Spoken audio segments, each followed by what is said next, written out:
नमस्कार दोस्तों, मैं हूं सूरज। एक बार फिर से स्वागत है आपके ही अपने यूट्यूब चैनल हिंदी विद सूरज में। तो दोस्तों, हम कर रहे हैं भक्ति काल की टेस्ट सीरीज और ये वो प्रश्न है दोस्तों, हमें यही वो प्रश्न अपने यूजीसी नेट की परीक्षाओं में देखने को मिलेंगे, क्योंकि इनमें सारे ही प्रश्न सभी विकल्पों के साथ दिए हुए हैं। ए बी सी इस तरीके से ही ये जो तरीका इसमें दिया हुआ है, जो पैटर्न दिया हुआ है, सबसे ज़्यादा पैटर्न यही फॉलो होता है हमारे एग्जामों में। तो इन प्रश्नों को आपने बारीकी से पढ़ना है। तो चलते हैं प्रश्न संख्या 57 की तरफ, क्योंकि 56 प्रश्न तक हम कर चुके हैं। कबीर सही कथन चुनिए। कबीर की बानियों का सबसे पुराना नमूना गुरु ग्रंथ साहिब या आदि ग्रंथ में संग्रहित है। गुरु ग्रंथ साहिब में कबीर की साखियों को सलोकु या श्लोक कहा गया है। कबीर ग्रंथावली में संग्रहित साखियों का कोई विभाजन नहीं है। दादू दयाल की साखियों को उनके शिष्य रज्जब ने अंगों में विभाजित किया था। इसके बाद ही साखियों को अंगों में विभाजित किया जाने लगा। अब इसमें हमें सही बताना है।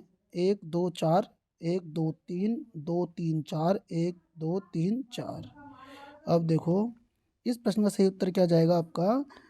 देखो, कबीर की बानियों का सबसे पुराना नमूना गुरु ग्रंथ साहिब में आदि ग्रंथ में है, बिल्कुल सही बात है।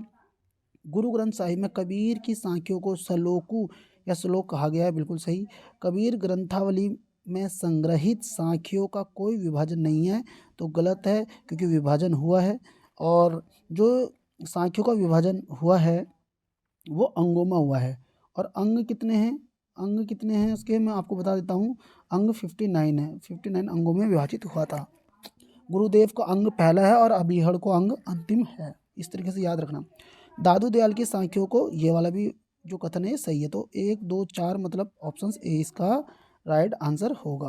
अब बढ़ते हैं अगले प्रश्न की तरफ। प्रश्न संख्या आ रही है आपके 58वीं आ रही है। आचार्य आचार्य रामचंद्र शुक्ल की देख लेते हैं। आचार्य रामचंद्र शुक्ल आचार्य रामचंद्र शुक्ल निम्नलिखित कथनों को उनके संबंधित कवियों के साथ सुमेलित कीजिए। अब देखते हैं। सबसे पहले, प्रतिभा उनमें बड़ी प्रखर थी, इसमें संदेह नहीं है। उनकी प्रतिभा अधिकतर उपलब्ध प्रसंगों को लेकर चलने वाली थी, नए नए प्रसंगों की उद्भावना करने वाली नहीं। अष्टछाप में सूरदास जी के पीछे इन्हीं का नाम लेना पड़ता है। इनकी रचना भी बड़ी सरस और मधुर है। उस समय की रुचि को रंजित करने वाले सब गुण इनमें वर्तमान थे, इसमें कोई संदेह नहीं है। तो ये इसमें आपको कनेक्ट करना है कि ये कथन किसका कौन सा है। अब इसको आप कैसे करेंगे, जैसे तो सबसे पहले तो आपको ये पता होना चाहिए। मैं 1 मिनट में डाटा ऑफ कर देता हूँ।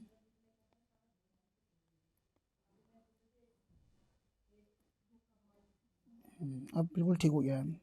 अच्छा, रामचंद्र शुक्ल के अनुसार चल रहा है ना। तो प्रतिभा उनमें बड़ी प्रखर थी, तो ये लाइन आप सभी को पता होगा। ये बात बोली जाती है किसके लिए? कबीरदास के लिए। ठीक है।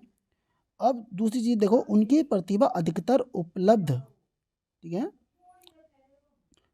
उपलब्ध प्रसंगों को लेकर चलने वाली थी, नए नए प्रसंगों की उद्भावना करने वाली नहीं।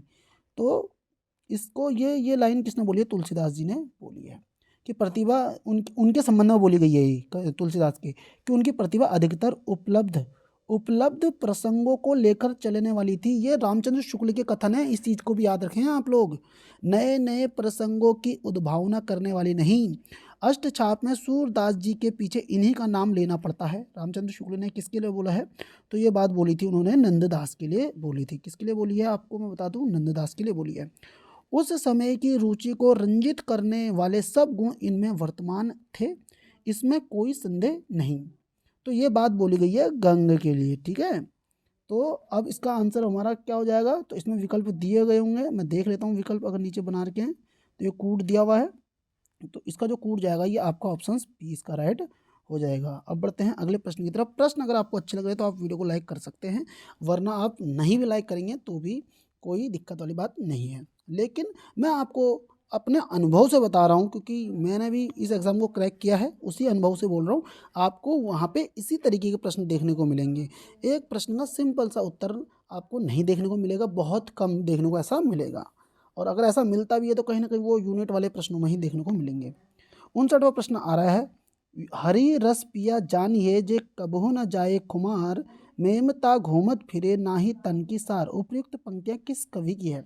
सूरदास, कबीरदास, नानक और रहीम। तो इस प्रश्न का सही उत्तर क्या हो जाएगा? कबीरदास जी की है।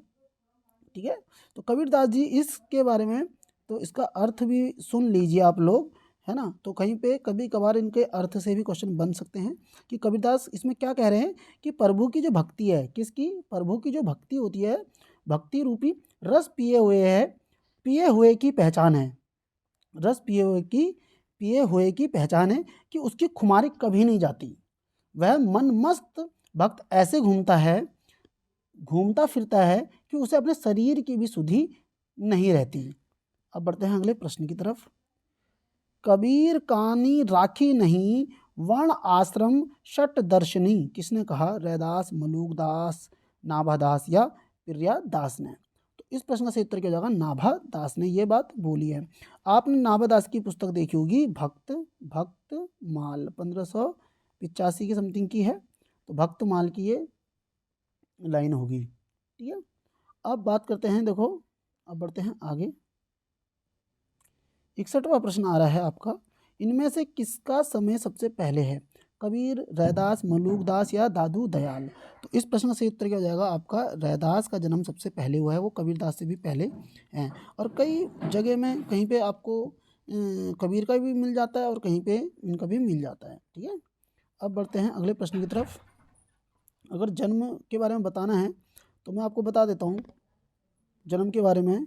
तो रैदास का जो जन्म है अगर हम देखें तो ये 88 के समथिंग जाता है, 1388, है ना। और कबीरदास का जाता है 1398। ठीक है, मलूकदास का जाता है 1574। ठीक है, और दादू दयाल का जाता है 1544। अगर मैं वीडियोस थोड़ा सा स्लो बोल रहा हूँ, स्लो कर रहा हूँ क्योंकि मेरे गले में इन्फेक्शन है, तो मैं धीरे ही बोलता हूँ, मुझे वो मना किया गया है बोलने के लिए। लेकिन आप अपनी वीडियो को स्पीड में देख सकते हैं, थोड़ा सा फास्ट कर लीजिए, उसके बाद आप देख लीजिए। अब देखो अगला प्रश्न, देखो क्या बोल रहा है। ये प्रश्न बहुत अच्छा है और आपको लगेगा कि अरे कैसे प्रश्न आ रहे हैं, इतने डिफिकल्ट प्रश्न आ रहे हैं, लेकिन आपको प्रैक्टिस भी इन्हीं प्रश्नों से करनी है। हेरत हेरत हे साखी, रहा कबीर हेराए, बूंद समानी समुद्र में शोकत हेरी जाए। हेरत हेरत हे सखी, रहा कबीर हेराए, समुद्र समाना बूंद में शोकत हेराया जाए। उपरोक्त काव्य पंक्तियों के संदर्भ में सही कथन चुनिए। आत्मा परमात्मा को खोजते खोजते परमात्मा में ही विलीन हो गई है। जैसे समुद्र में बूंद मिल जाने से बूंद का पृथक अस्तित्व नहीं रह जाता, वैसे ही परमात्मा रूपी समुद्र में जीव आत्मा रूपी बूंद का पता नहीं लगाया जा सकता। वैसे ही परमात्मा रूपी समुद्र में जीव आत्मा रूपी बूंद को पृथक नहीं देखा जा सकता। समुद्र की बूंद को जलाशय में मिला दिया जाए तो समुद्र की बूंद को पृथक नहीं देखा जा सकता। तो हमें इसमें सही कथन चुनना है। ठीक है, तो इसमें देखो कौन से सही हो सकते हैं। अब मैं आपको बता दूँ, देखो आत्मा परमात्मा को खोजते खोजते, आत्मा जो है परमात्मा को खोजते खोजते परमात्मा में ही विलीन हो गई है, बिल्कुल सत्य है। ठीक है, जैसे समुद्र में बूंद मिल जाने, क्या बोल रहा है, जैसे समुद्र में बूंद मिल जाने से बूंद का पृथक अस्तित्व नहीं रह जाता, वैसे ही परमात्मा रूपी समुद्र में जीव आत्मा रूपी बूंद का पता नहीं लगाया जा सकता, बिल्कुल ये भी सत्य है। वैसे ही परमात्मा रूपी समुद्र की में जीव आत्मा रूपी बूंद को पृथक नहीं देखा जा सकता, ये भी सत्य हो गया। और ये वाला जो कथन है वो आपका कथन गलत हो जाएगा, तो इसलिए ऑप्शन सी इसका राइट होगा। अब बढ़ते हैं अगले प्रश्न की तरफ। क्या बोल रहे हैं, ये सारे प्रश्न ही छोटे करने पड़ेंगे। देखो क्या बोल रहा है, नीव बिहूणा देहरा, देह बिहूणा देव, कबीर तहाँ बिल बिया, करे अलख की सेव, देवल मोहे देहुरी, तिल जय है विस्तार, माहे पाती माही जल, माहे पूजन हार। काव्य पंक्तियों के संबंध में से कौन सा कथन सही है? निर्गुण निराकार ब्रह्मा की उपासना की उपयोगिता वर्णित है। कबीर का मन ईश्वर में रम गया है तथा वे सेवा भाव की उपासना कर रहे हैं। दूसरी शाखा में मूर्ति, जल, पुष्प, पत्र, पुजारी का उल्लेख होने से सगुण ब्रह्म की उपासना वर्णित है। निराकार ब्रह्म की उपासना का वर्णन है। तो इस प्रश्न में हमें विकल्प देखने होंगे कि कौन कौन से विकल्प इसमें बने हुए हैं। तो मैं इसको थोड़ा सा छोटा कर देता हूँ ताकि हम विकल्प को अच्छे से देख सकें। अच्छा, इसमें कौन सा बताना था हमें? सही कथन का हमें बताना था, सॉरी, इसमें वो वाले विकल्प नहीं बने हुए हैं। तो इसमें हमें कौन सा कथन इसका सही है, सही कथन बताना है हमें। तो इस प्रश्न का सही उत्तर क्या जाने वाला है? निराकार ब्रह्म की उपासना का वर्णन है, क्योंकि कबीरदास तो निराकार वाले थे, तो सगुण की तो बात वो करेंगे ही नहीं। कबीर के मन में ईश्वर रम गया, तो ईश्वर को तो वो मानते ही नहीं है उतना। वो निर्गुण निराकार ब्रह्म की उपासना की उपयोगिता वर्णित है। तो ऑप्शन सी, डी इसका राइट हो जाएगा। अब बढ़ते हैं अगले प्रश्न की तरफ।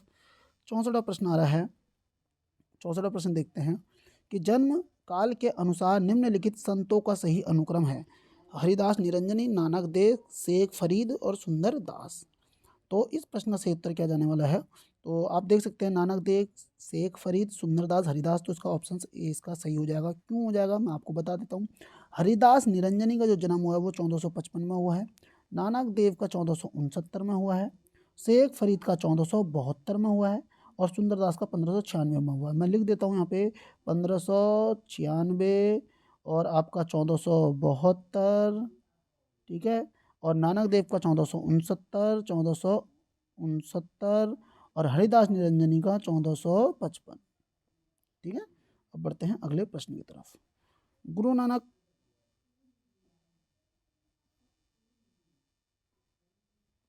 नानक जी के बारे में आ रहा है क्वेश्चन। गुरु नानक देव के संबंध में गुरु नानक देव के संबंध में सत्य कथन है। नानक पहले संत हैं जिन्होंने विदेशी आक्रमणकारियों के विरुद्ध आवाज उठाई। लगभग सभी संतों या सगुण उपासक भक्त कवियों ने नारी की निंदा की है, पर नानक ने नारी का सम्मान किया है। नानक की वाणियों का कथ्य मूलतः वही है जो कबीर का है, जैसे नाम, महामत, महात्म्य, गुरु महिमा, जाति पाति का विरोध, ब्रह्म का व्यक्तिक अनुभूति, सत्य, अहिंसा, परोपकार आदि। नानक ने काव्य के माध्यम से कहा है, जिसकी केस राशि की मांग के बीच सिंदूर सजाया जाता है उसका केस काट दिया जाता है। जन्म देने वाली भी नारी, पत्नी के रूप में भी नारी, फिर उसकी अवमानना क्यों? तो इसमें हमें सत्य कथन आप बताने हैं। तो इसमें देखो, जो इसमें सत्य कथन जा रहे हैं, तो ये बहुत अच्छी बात है कि नानक पहले संत है जिन्होंने विदेशी आक्रमणकारियों के विरुद्ध आवाज उठाई। ये क्वेश्चन पूछा भी जाता है। सभी संतों या सगुण उपासक भक्त कवि ने नारी की निंदा की। देखो यहाँ पे कितनी बड़ी बात हुई है। ये नानक के संबंध में सत्य कथन देखो, सगुण उपासक भक्त कवियों ने नारी की निंदा की है, पर नानक ने नारी का सम्मान किया है। ये वाली बात भी सत्य है। नानक की वाणियों का कथ्य मूलतः वही है जो कबीर का है, जैसे नाम, महात्म्य, गुरु की महिमा, जाति पाति का विरोध, ब्रह्म की व्यक्तिक अनुभूति, सत्य, अहिंसा, परोपकार आदि। ये वाली बात भी सत्य है। नानक ने काव्य के माध्यम से कहा है, जिसकी केस राशि की मांग के बीच सिंदूर सजाया जाता है उसका केस काट दिया जाता है। जन्म देने वाली भी नारी, पत्नी के रूप में भी नारी, फिर उसकी अवमानना क्यों? ये वाला कथन भी एकदम सत्य है। तो उसका ऑप्शन डी इसका राइट आंसर होगा। 66वां प्रश्न आ रहा है। निम्नलिखित सूफी संप्रदायों का उनके प्रवर्तकों के साथ सुमेलित कीजिए। चिश्ती, सुहरवर्दी, कादरी और नक्शबंदी। अब आप इसका सही उत्तर क्या बताएंगे? देखो 4 विकल्प यहाँ पे लगे हुए हैं, आप इनके अनुसार ही आप इसको लगाएंगे। तो चिश्ती संप्रदाय में ख्वाजा मुइनुद्दीन चिश्ती। सुहरावर्दी संप्रदाय में सैयद जलालुद्दीन। कादरी में शेख अब्दुल कादिर जिलानी। और नक्शबंदी में ख्वाजा बहुउद्दीन। तो राइट ऑप्शन इसका ऑप्शन ए इसका सही उत्तर हो जाएगा। अब बढ़ते हैं अगले प्रश्न की तरफ।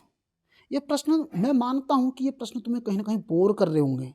तुम्हें लग रहा होगा यार ये तो आउट ऑफ चीज़ें चल रही हैं, लेकिन जब पेपर में आप बैठते हो तो वहाँ पे भी जो चीज़ें आती हैं कई सारी, वो भी हमें आउट ऑफ ही लग रही होती हैं कि यार ये कहाँ से बन गई क्वेश्चन। तो इसीलिए जो मैं मॉक टेस्ट लाया हूँ, अच्छे मॉक टेस्ट लाया हूँ। आप इस पे काम करिए, पढ़िए अच्छे से अपने नोट्स को, और नोट्स नहीं है तो आप कमेंट करिए, मैं नोट्स का वीडियो भी डाल दूंगा, जिनसे कि आप खुद समझ जाएंगे कि वो नोट्स का कितना मैटर इसमें बन रहा है।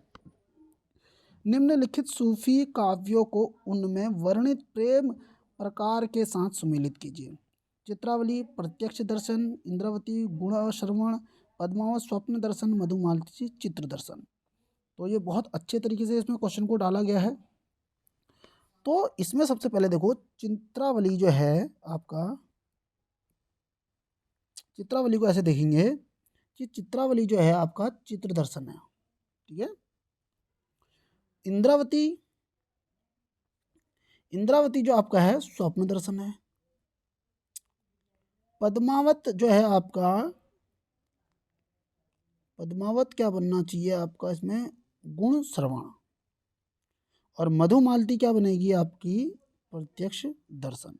तो इसलिए इस प्रश्न का राइट आंसर क्या हो जाएगा आपका, ऑप्शन बी हो जाएगा, ठीक है। कि चित्रावली जो है आपकी चित्र दर्शन पे है। चित्रावली किस पे है, मैं इसको सारा मिटा देता हूँ, ऐसे कर देता हूँ लोग, चित्रावली चित्र दर्शन, इंद्रावती स्वप्न दर्शन, पद्मावत गुण श्रवण, मधुमालती आपकी प्रत्यक्ष दर्शन। ये बहुत अच्छा प्रश्न है, ये नेट में आ गया तो ये प्रश्न बहुत जेआरएफ वाला प्रश्न है, जेआरएफ वाला बहुत अच्छा प्रश्न है ये।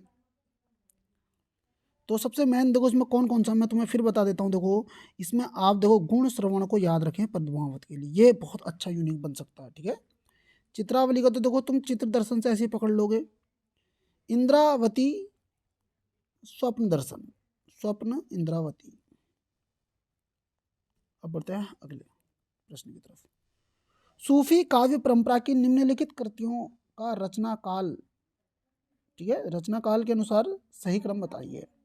मधुमालती, पद्मावत, चंदायन, मृगावती, मृगावती, मधुमालती, पद्मावत, चंदायन। तो ये सारे विकल्प देख सकते हैं आप और खुद डिसाइड करिए। वीडियो को थोड़ा रोक लीजिए करें अगर तुम्हें लगता है कि मैं जल्दी आंसर बोल रहा हूँ।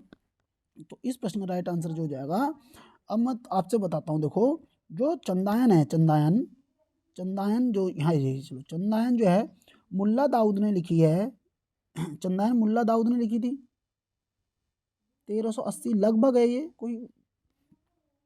मृगावती किसकी है, मृगावती कुतुबुन ने लिखी है 1503 में, ठीक है। मधुमालती मंझन ने लिखी है 1545 में। और आपका पद्मावत जायसी ने लिखी है 1500, कहीं पे आएगा 20 और कहीं पे आएगा 1540। अब बताओ 1380 चंदायन सबसे पहले, तो चंदायन। दूसरे में देखो मृगावती आना चाहिए, मृगावती। तीसरे में देखो मधुमालती आनी चाहिए, मधुमालती। चौथे में पद्मावत आनी चाहिए, पद्मावत। ऑप्शन सी इसका राइट हो जाएगा। अब बढ़ते हैं अगले प्रश्न की तरफ। 69वां प्रश्न आ रहा है। ठेठ अवधी भाषा के माधुर्य और भावों की गंभीरता की दृष्टि से यह काव्य निराला है। आचार्य शुक्ल का यह कथन किस काव्य कृति के संबंध, रामचरितमानस, साकेत, मधुमालती, पद्मावत। इस प्रश्न का सही उत्तर क्या हो जाएगा आपका, पद्मावत के लिए कहा है रामचंद्र शुक्ल ने, ठीक है। जो रामचंद्र शुक्ल ने जायसी के प्रथम संस्करण के वक्तव्य में आरंभ में एक लाइन में लिखी कि पद्मावत के हिंदी के सर्वोत्तम प्रबंध काव्यों में है। ठेठ अवधी भाषा के माधुर्य और भावों की गंभीरता की दृष्टि से यह काव्य निराला है। ये इसने शुरू में ही, रामचंद्र शुक्ल ने जो जायसी ग्रंथावली है उसमें ही ये चीज़ें शुरू में ही लिखी है भी। अब बढ़ते हैं अगले प्रश्न की तरफ। प्रश्न संख्या आ रही है आपकी 70वीं। आपको लग रहा होगा मैंने बहुत समय ले रहा हूँ, लेकिन मैं कोशिश करता हूँ कि आपको वो चीज़ें समझाता भी चलूँ। और मैं चाहूँ तो मैं प्रश्न पढ़ूँ और आंसर बताऊँ और आगे को चले जाऊँ, प्रश्न पढ़ूँ आगे को पढ़ूँ, बट उस चीज़ से यकीन मानो मेरे दोस्तों, इससे आपको बेनिफिट नहीं मिलेगा। जब तक आप उस क्वेश्चन के आंसर को समझो ना, उसका चित्र आपके दिमाग में ना बने, थोड़ी सी आपके दिमाग में उसके आंसर से रिलेटेड बातें ना आए ना, तो कोई फ़ायदा नहीं है और बहुत कम चांसेस हो जाएंगे आपका एग्जाम क्रैक करना।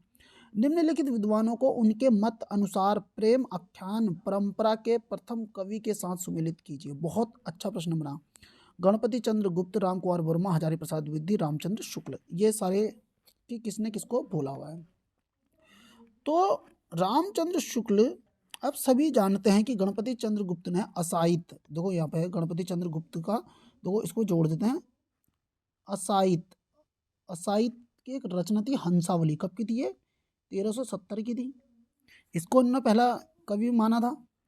राम कुमार वर्मा बोलते हैं, राम कुमार वर्मा किसको बोलते हैं? मुल्ला दाऊद को बोलते हैं, मुल्ला दाऊद को। मुल्ला दाऊद ने क्या लिखी है? चंदायन लिखी है, चंदायन। और चंदायन कब की है? 1369 की।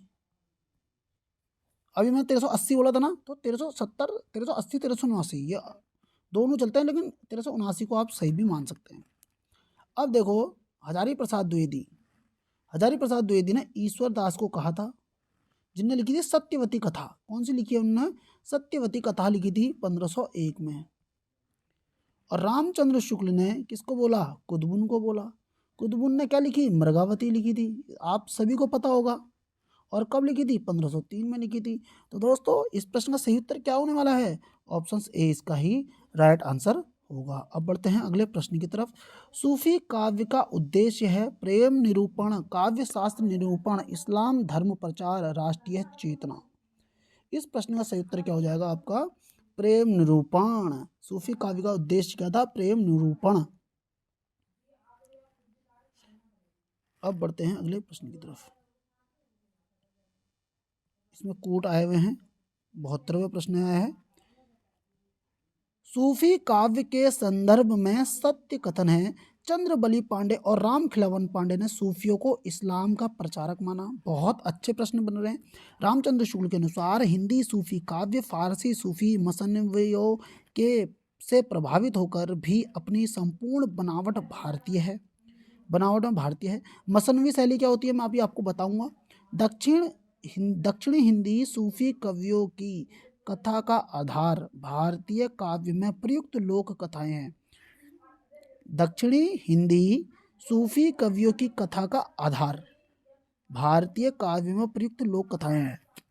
हिंदी सूफी कवियों ने अपने जनपद की रीति नीति, मौसम, ऋतु वर्णन, छंद, कथानक, रूढ़ियों को इस प्रकार अपनाया है कि उनके काव्य पूर्णतः भारतीय बन गए हैं। तो हमें सही कथन का इसमें चयन करना है।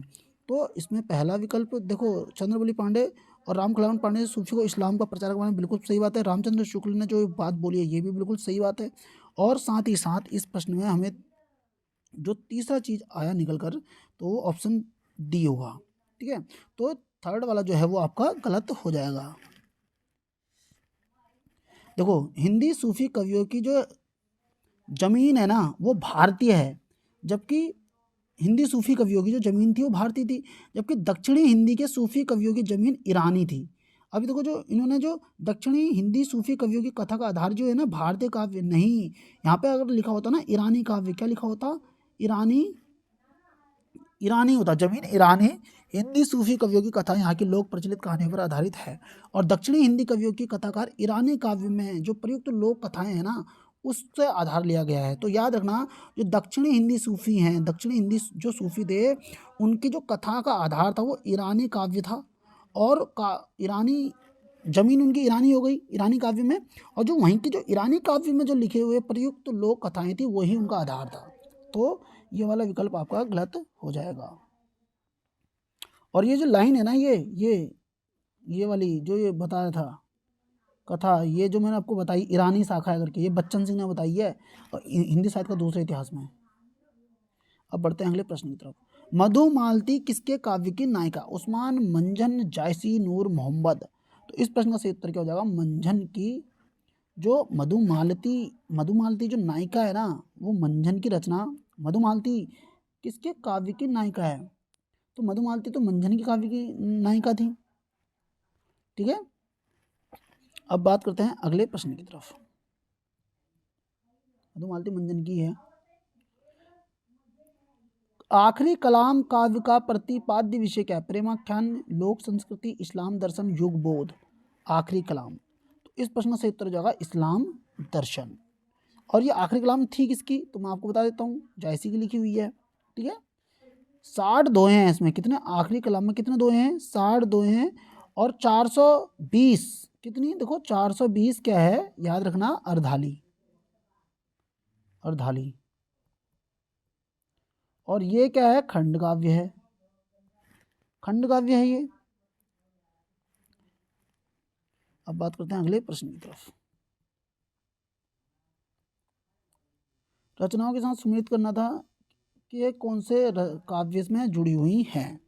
तो मैं आपको सीधे सीधे राइटर को बता देता हूँ और लास्ट में विकल्प बता दूंगा ताकि आप इसे कर सके कनेक्ट। रुक्मिणी पुनि वैसे ही मरी गई, कुलवंती सत सो सती भई। तो ये आखिरी कलाम पद्मावत, मधुमालती, मृगावती, इंद्रावती, किसकी ये लाइन बोली गई है? तो ये जो लाइन है, ये जो बोली गई है, ये बोली गई है मृगावती के लिए। रुक्मिणी पुनि वैसे ही मर गई, कुलवंती सत सो सती भई। तो ये बोला है पद्मावती के लिए, सॉरी पद्मावत नहीं, मृगावती के लिए। और मृगावती कब की है? 1503 में लिखी हुई है। और लिखी किसने थी? कुतुबुन ने लिखी थी। समझ में आ रहा है सभी को? रामचंद्र शुक्ल ने पहला कभी बोला था, एही रूप बुत अहे छपाना, एही रूप सब दृश्य सृष्टि समाना। तो ये जो लाइन है, ये मधुमालती के लिए बोली गई है, मधुमालती में बोली गई है, मतलब ये वाली लाइन। और मधुमालती लिखी किसने? मंजन ने लिखी थी। और कब लिखी थी? 1545 में लिखी थी। आप सभी समझ रहे होंगे मेरी बातों को। विक्रम धसा प्रेम का बारा, सपनावती कह गयूं पतारा। तो ये जो लाइन है कि विक्रम धसा प्रेम का बारा, सपनावती कहे गऊ पतारा, ये रामचंद्र सॉरी पद्मावत जो जायसी की है उसमें का ये है। 1520 1540 कहीं पे कुछ मिलता है, 1540 जायसी की है। भा अवतार मो 9 सदी, 30 बरस ऊपर कवि बधी। तो ये जो लाइन है, ये आखिरी कलाम से ली गई है, 936 हिजरी में लिखी हुई है ये, जो कि जायसी की है। अब बढ़ते हैं अगले प्रश्न की तरफ। तो इस प्रश्न में आप देख लेंगे कि पहले का 4 बना था, तो ऑप्शन डी इसका हो जाएगा सही। अब बढ़ते हैं अगले प्रश्न की तरफ। मलिक मोहम्मद जायसी के संबंध में सही कथन है।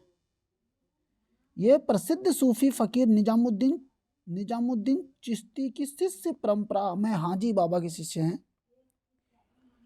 इनकी एक छोटी सी पुस्तक आखिरी कलाम के नाम से फारसी अक्षरों में छपी मिलती है। सन 1936 हिजरी बोले तो 1528 के लगभग बाबर के समय लिखी गई थी।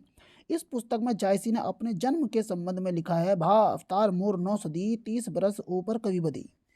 तो अभी हम इस प्रश्न को देख कर गए थे कि ये आखिरी कलाम में लिखी हुई है ना इस पुस्तक में। तो आखिरी कलाम में ये वाली बात जो बोली गई है, जायसी ने आखिरी कलाम में लिखी है। हमें सत्य कथन बताना है मोहम्मद जायसी के संबंध में।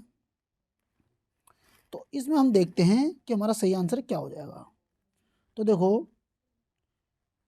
क्या मलिक मोहम्मद जायसी के गुरु निजामुद्दीन चिश्ती शिष्य परंपरा में हाजी बाबा के शिष्य थे? हाजी बाबा के शिष्य तो कोई और नहीं थे। तो ये क्या हो जाएगा? हमारा गलत हो जाएगा। अगर हम बात करें कि इनके गुरु कौन थे, तो इनके गुरु जो थे वो शेख मोहिद्दीन मुआवुद्दीन थे। ठीक है। अब देखो, तो ये वाली लाइन जो हो गई वो गलत हो गई, ये भी सही है, ये भी सही है और ये भी सही है। तो 2 3 4 बोले तो 2 3 4 बोले, ऑप्शन डी। ठीक है। उस्मान के गुरु थे हाजी बाबा। हिंदू हृदय और मुसलमान आमने सामने करके अजनबीपन मिटाने वालों में इन्हीं का नाम लेना पड़ेगा। शुक्ल का यह कथन किसके संबंध में? कबीर, रहीम, जायसी, रसखान। तो इस प्रश्न का सही उत्तर क्या हो जाएगा? ऑप्शन सी, जायसी। अब बढ़ते हैं अगले प्रश्न की तरफ। जायस नगर मोर स्थानु, नगर नाव आदि उद्यानु, तहाँ देवस 10 पाहुने आऊं, भाव बैराग बहुत सुख पाऊं। उपयुक्त काव्य पंक्तियों से पता चलता है कि जायस उत्तर प्रदेश के रायबरेली जनपद के नगर का प्राचीन नाम उद्यान है। वहाँ मतलब जायस में वे किसी रिश्तेदार के यहाँ 10 दिन तक ठहरे थे। दिवस 10 पाहुने आऊं का तात्पर्य उन्होंने अपना नश्वर जीवन प्रारंभ किया था, अर्थात जन्म लिया था, और फिर वैराग्य हो जाने पर वहाँ उन्हें बहुत सुख मिला था। तो इस प्रश्न में हमें क्या बताना है कि जायस उत्तर प्रदेश के रायबरेली जनपद का नगर है, उद्यान है। बिल्कुल ये बात तो देखो सही है। जायस उत्तर प्रदेश के रायबरेली जनपद के नगर का प्राचीन नाम उद्यान है, सही बात हो गई। वहाँ जायस में वो किसी रिश्तेदार के यहाँ 10 दिन तक ठहरे थे, ये सही नहीं है। अब देखो, दिवस 10 पाहुने आहू का तात्पर्य उन्होंने अपना नश्वर जीवन प्रारंभ किया था, अर्थात जन्म लिया था, और फिर वैराग्य हो जाने पर वहाँ उन्हें बहुत सुख मिला था। ये वाली भी लाइन क्या हो जाएगी? ऑप्शन सही हो जाएगी। तो पहला, तीसरा, चौथा देखते हैं अभी। तो देखो, पहला, तीसरा, चौथा इसका राइट आंसर हो जाएगा। ठीक है।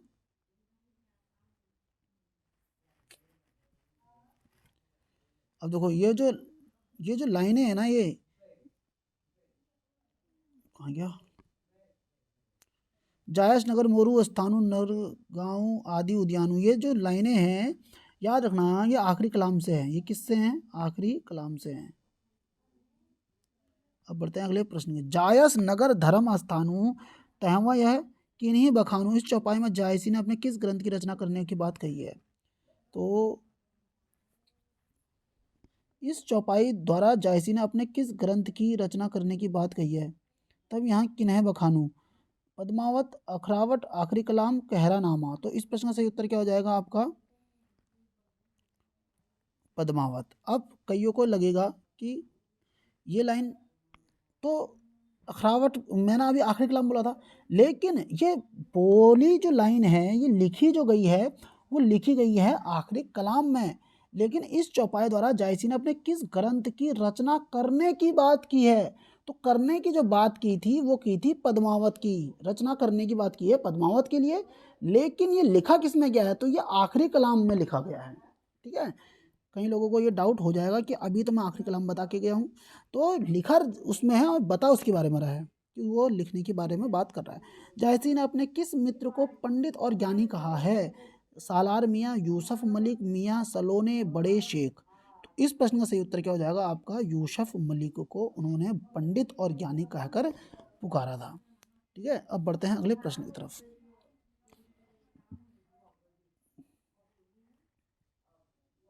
प्रेम गाथा काव्य के संदर्भ में आचार्य शुक्ल का सही कथन चुनिए। प्रेम गाथा। अब बढ़ते हैं अगले प्रश्न की तरफ। प्रेम गाथा, प्रेमाख्यान काव्यों की रचना बिल्कुल भारतीय चरित काव्यों की सर्गबद्ध शैली पर ना होकर फारसी की मसनवियों के ढंग पर होती है। मसनवी शैली क्या होती है? जिसमें जिस काल में लिख रहे हैं उसमें राजा का वर्णन करना, फिर अपना करना, है ना। सबसे पहले जब भगवानों के बारे में लिखना, फिर अपने राजाओं के बारे में लिख देना, फिर अपने बारे में लिखना, उसी को हम मसनवी शैली कहते हैं। ये सब प्रेम कहानियाँ पूर्वी हिंदी अर्थात अवधी भाषा में एक नियम क्रम के साथ चौपाई दोहे में लिखी गई। जायसी ने 7 चौपाई मतलब अर्धालियों के बाद एक दोहे का क्रम रखा। जायसी ने चौपाई और बरवे मानो ब्रज भाषा के अपने छंद हैं। इनमें ब्रज भाषा जिस सौष्ठव के साथ ढली है उस सौष्ठव के साथ अवधि नहीं। हमें क्या करना है? शुक्ल का सही कथन बताना प्रेम गाथा काव्यों के संदर्भ में। तो देखो, प्रेम में आख्यान काव्य की रचना बिल्कुल भारतीय चरित काव्यों की सर्गबद्ध शैली पर ना होकर फारसी की मसनवियों के ढंग पर हुई है। तो ये इसका ये वाला फैक्ट बिल्कुल सही है कि प्रेम गा प्रेमान प्रेमाख्यान काव्यों की रचना बिल्कुल भारतीय चरित काव्यों की सर्गबद्ध शैली पर ना होकर फारसी के मसनवियों के ढंग पर हुई है। बिल्कुल सही बात है। ये सब क्या बोल रहा है? ये सब प्रेम कहानियाँ पूर्वी हिंदी अर्थात अवधी भाषा में एक नियम क्रम के साथ चौपाई दोहे में लिखी गई है। बिल्कुल सही बात है। क्योंकि तुमने देखोगा जो हम भक्तिकाल पढ़ते हैं और सूफी काव्य के ग्रंथ पढ़ते हैं वो अधिकतर अवधि में हमें देखने को मिलते हैं। जायसी ने 7 चौपाइयों अर्धालियों के बाद एक एक दोहे का क्रम रखा है, तो जो की बात एकदम सत्य बैठती है। अब बढ़ते हैं देखो अगले प्रश्न की तरफ। चौपाइयों और बरवे मानो ब्रज भाषा के अपने छंद हैं। ठीक है। इनमें ब्रज भाषा जिस सौष्ठव के साथ ढली है उस सौष्ठव के साथ अवधि नहीं। तो ये वाला जो फैक्ट है इसके बारे में हम जानते हैं। देखो कि जो रामचंद्र शुक्ल का ग्रंथ है जायसी वाला, उसमें क्या लिखा है कि चौपाई और बरवे, क्या बोला उन्होंने कि चौपाई और बरवे अवधी भाषा के अपने छंद हैं। किस भाषा के? अवधी भाषा के। समझे? अवधी भाषा के अपने छंद हैं। इनमें अवधी जिस सौष्ठव के साथ ढलिया है उस सौष्ठव के साथ ब्रज नहीं। समझे? इन्होंने भाषा को आगे पीछे कर दिया था। चौपाई और बरवे मानो अवधि के अपने छंद हैं, इनमें अवधि जिस सौष्ठव के साथ ढली है उस सौष्ठव के साथ ब्रज नहीं। अगर ये होता तो ये वाला भी फैक्टर सही हो जाता, लेकिन ये क्या गलत। 1 2 3 बोले तो ऑप्शन सी इसका राइट हो जाएगा। अब बढ़ते हैं अगले प्रश्न की तरफ। प्रश्न संख्या आ रही है आपकी 83। किसी जाति की जीवन कथाओं को बार बार सामने लाना उस जाति के प्रति सहानुभूति प्राप्त करने का स्वाभाविक साधन है। यह कथन किसका? रामस्वरूप चतुर्वेदी, राहुल सांकृत्यायन, हजारी प्रसाद द्विवेदी, रामचंद्र शुक्ल। इस प्रश्न का उत्तर क्या हो जाएगा? रामचंद्र शुक्ल ने बोला है कि किसी जाति की जीवन कथाओं को बार बार सामने लाना उस जाति के प्रति और सहानुभूति प्राप्त करने का स्वाभाविक साधन है। ठीक है, तो ऑप्शन डी इसका राइट आंसर है।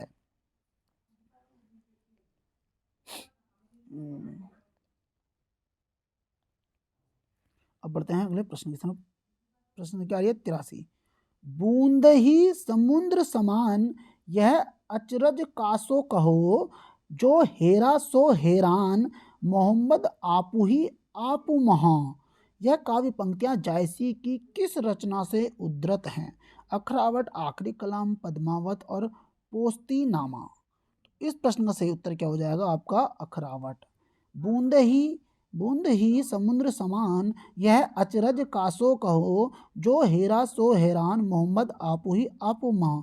तो इसका राइट आंसर हो जाएगा आपका अखरावट। तो दोस्तों आज के 83 प्रश्न हो गए हैं कंप्लीट, और मिलते हैं आपसे नेक्स्ट वीडियो में। उम्मीद करता हूँ आपको वीडियो अच्छी लगी होगी।